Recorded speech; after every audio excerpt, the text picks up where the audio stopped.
জমিনের বুকে বর্তমানে আযাব আর গজব ক্রমান্বয়ে আমাদের বুকে এমনি করে ধেয়ে আসছে, আযাব আর গজব প্রকাশ পাচ্ছে।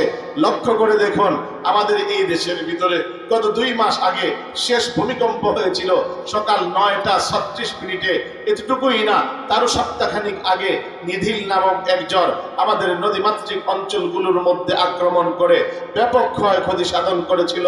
ও মুসলমান আমার বন্ধুরা, আমার ভাইয়ারা, শুধু এতটুকুই নয়, এমনি করে আমাদের ট্রেনে আগুন, আমাদের বাসে আগুন, আমাদের এমনি করে ভূমিধস ক্রমান্বয়ে এই যে আযাব আর গজব প্রকাশ পাচ্ছে, আমার আল্লাহ বলেন, বান্দা এগুলো আমি ইচ্ছে করে দেই না রে বান্দা, এগুলো তুমি গুনাহ করো, আমি আল্লাহ নাখুশ হই, যার কারণে আমি আল্লাহ তোমাদের উপরে আযাব দেই।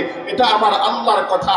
আমার আল্লাহ বলেন, যাহারাল ফাসাদু ফিল বাররি ওয়াল বাহরি বিমা কাসাবাত আইদিন নাস। জল এবং স্থলে যত দুর্যোগ ঘটে, বান্দা